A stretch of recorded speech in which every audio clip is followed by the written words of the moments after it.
Picture this, two men in a room, kissing, tongue down each other's throat. I'm talking absolute hoses down each other's throat. I'm talking spitting down your mouth. And bitch, shut up. I'm trying to record this big ass Timberland boot. What would be gayer? If they used the condom? Or if they didn't?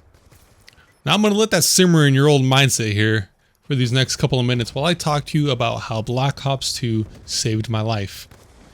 Now I realize that might be a little bit of an exaggeration, but it really did accompany me and feels like it did save my life as a young child. Backtrack to when I was around 8 to 9 years old. My mother would often love to go to garage sales during the summertime. And one day, as we were exiting a garage sale, my mom called me over from across the street. And without a single regard of my surroundings, because I was a child, I got absolutely decimated. This motherfucker was going all of 35 miles per hour, driving their 4,000-pound metal machine right into a child that couldn't have weighed no more than 100 pounds. I mean, that shit launched me, right? A couple of yards. Head hit the concrete, bounced off the concrete a couple of times, blacked out. I want to mention as well, if you guys ever wondered what it felt like to be hit by a vehicle, you don't feel anything. It's not painful by any means. Now, mind you, I was also hit at like 35 miles per hour, right? It wasn't very fast. But regardless, for me, all it felt like was if someone just pushed me really hard and you flew. That's all that it felt like to me. And then I blacked out, obviously. And as I woke with a horrendous headache.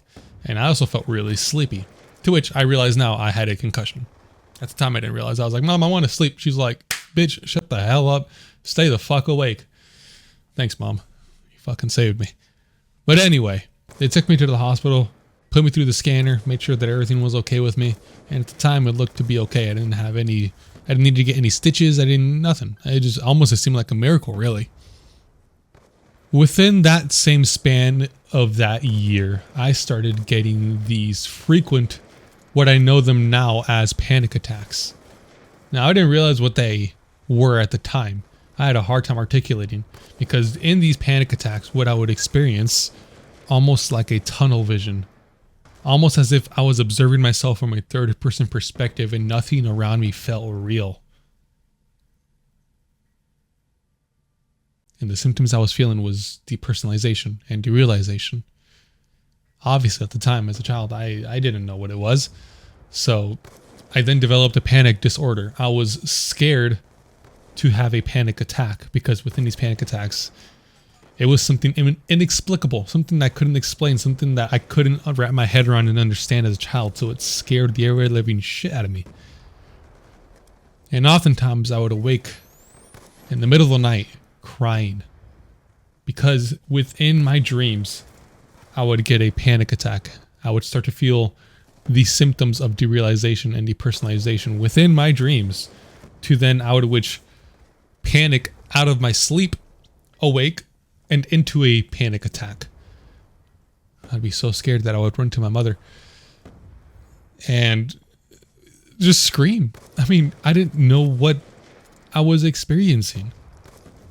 And after so many times of me waking up my mother at like 3 a.m., she eventually got tired of it. And one night I woke up in the middle of a panic attack, ran to her, and she told me to suck it up.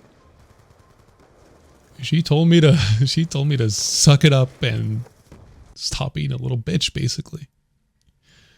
I walked back to my room and I was like, well, damn, they just released patch notes. Can't go to my mother anymore. I laid on the floor in a fetal position and I'm like, all right, we got to ride this one out, buddy. I was like that for a very long time. And I wasn't mad at my mother either. Even to this day, I'm not mad at her. For in that very moment, I understood one simple thing. Even your most loved ones can get fed up with you if you are being too much of an inconvenience. I battled with that thought process for a very long time. And I don't think as intensely as I used to, but there's still a part of me that does believe that I can't let all of what I'm experiencing onto someone else. It just doesn't seem fair. During one of these nights that I had to deal with this sort of thing myself, I walked back to my room and opened my laptop, and I started watching Black Ops 2 videos. I started watching T Martin, started watching KYR Speedy and Vanoss Gaming.